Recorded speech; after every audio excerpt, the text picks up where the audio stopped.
ప్రాంతంలో మనకు ఒక ఆటో డ్రైవర్ అని ఉన్నారు. మే 13వ డేట్ కి తెలంగాణలో పార్లమెంట్ ఎలక్షన్స్ ఉన్నాయి. ఈ ఎలక్షన్స్ దేశ భవితవ్యాన్ని నిర్ణయించబోతున్నాయి. మరి ఇక్కడ ప్రజల వాతావరణం, ఇక్కడ ప్రజల పల్స్ ఎలా ఉంది? ఎవరికి ఓటేయబోతున్నారు ఇక్కడ? ఏది ఎవరికి ఏం అర్థం కావట్లేదు సార్. ఏది పరిస్థితి భయంకరంగా ఉంది. ఇట్లా రేవంత్ రెడ్డి సాబ్ ఏమో బస్సులు ఫ్రీ చేసిండు, మాకేం లేకుండా చేసిండు. ఆటో డ్రైవర్లకు ఏమీ లేదు, గిరాకే లేదు. ఉన్న పబ్లిక్ అంతా బస్సులో పోతుండ్రు. మా పరిస్థితి ఏమో ఇట్లయింది. ఆయన గ్యారంటీగా ఏదో చేస్తా అన్నాడు, ఇంతవరకు పత్తలేదు అత్తలేదు. ఏది మాకు అసలు పరిస్థితి ఘోరంగా ఉంది. లాస్ట్ టైం ఇదే నియోజకవర్గం నుంచి రేవంత్ రెడ్డి ఎంపీగా గెలుపొందిండు, ఆ తర్వాత సీఎంగా అయిండు. మరి ఈ నియోజకవర్గానికి ఎంపీ క్యాండిడేట్ గా రేవంత్ రెడ్డి చేసిన మేలు మీకు చెప్పండి. ఏమీ లేదు, మేలు ఆయన చేసింది ఇప్పుడు ప్రస్తుతానికి. చేసిన మేలు కూడా అవ్వపడట్లేదు. ఇక ఏది ఒక ఏది మన దాని గురించి చేసిండు, గ్యాస్ ఒక్కటి చేసిండు అంతే. ఇంకా బస్సు ఒక్కటి చేసిండు, ఇంకా మిగతాయి చేయనే లేదు. మరి ఎప్పుడు చేస్తాడో తెలియదు. ఆటో డ్రైవర్ల పొట్ట అయితే కొట్టిండు. ఆటో వాళ్ళకు ఏది చేయట్లేడు, చేస్తా అని చెప్పిండు, ఏది లేదు ఇప్పటి వరకు. మా బాధనేమో అట్లా ఉంది.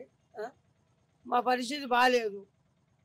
మరి ఇక్కడ నియోజకవర్గం, అసెంబ్లీ నియోజకవర్గం చూసుకున్నట్టయితే హైదరాబాద్ మొత్తం టీఆర్ఎస్ఏ కబ్జా చేసింది.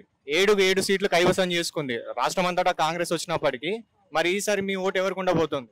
మనం ఎవరికి వెళ్ళినో అర్థం కావట్లేదు. ఎవరు మంచి చేస్తారో ఎవరు చెడ్డగా చేస్తారో అర్థం కావట్లేదు. మాకు ఏం చేయాలనో అర్థం అవుతలేదు. ఎవరికి వెళ్ళినో కన్ఫ్యూజ్లో ఉన్నాం. మాకు ఏది మేలు చేయండి, మేమేం లాభము ఎవరికి వేసి. ఇప్పుడు ఇక్కడ లోకల్ నాన్ లోకల్ అంటున్నారు. BJP candidate Etela Rajender, Congress candidate పట్నం సునీత గారు, అవునా? మరి ఇప్పుడు బీఆర్ఎస్ రాగిడి లక్ష్మారెడ్డి గారు లోకల్ అంటున్నారు. మీ ఓటు ఎవరికి ఉండబోతుంది? మాకు ఎవరికి వెళ్ళినో అర్థం కావట్లేదు అన్న, అదే కన్ఫ్యూజ్లో ఉన్నాము. మాకు ఎవరు మేలు చేస్తే వాళ్ళకి వేస్తామే. ఇప్పటివరకు మరి అసెంబ్లీ ఎన్నికల్లో కాంగ్రెస్ గెలుపొందింది. మరి ఈసారి కూడా వాళ్ళకి మీరు ఎంకరేజ్ చేయబోతున్నారు?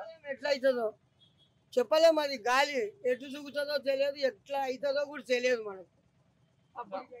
మొత్తానికి మహిళలకు బస్సు ఫ్రీ కార్యక్రమం ద్వారా మీకైతే కొంచెం చాలా ఇబ్బంది అయిపోయింది. వాళ్ళు పట్టించుకునేవారు మనిషే లేడు ఆటో డ్రైవర్లకు.